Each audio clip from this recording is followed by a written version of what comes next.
बाबा बैजनाथ शिव भगवान का गाना गाने जा रहे हैं दोस्तों। ज़्यादा से ज़्यादा लाइक कीजिए, शेयर कीजिए।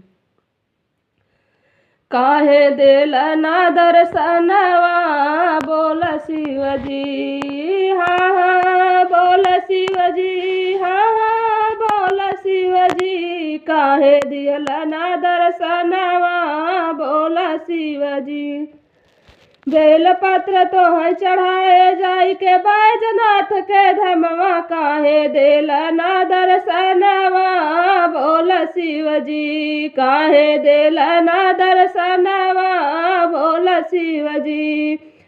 तोहरे धाम में बाजिन पुकारे दिहला ना धियानवा। काहे दिहला ना ललनवा बोल शिवजी, काहे दिहला ना ललनवा बोल शिवजी। काहे दिहला ना दर्शनवा बोल शिवजी, काहे दिहला ना दर्शनवा बोल शिवजी।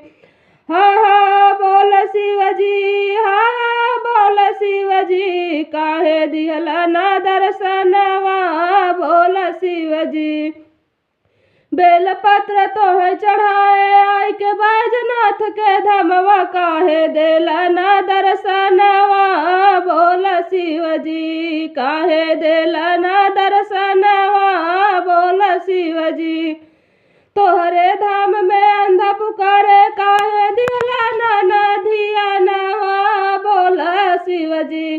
काहे दिहला ना नयनवा बोल शिवजी, काहे दिहला ना नयनवा बोल शिवजी। काहे दिहला ना धियानवा बोल शिवजी।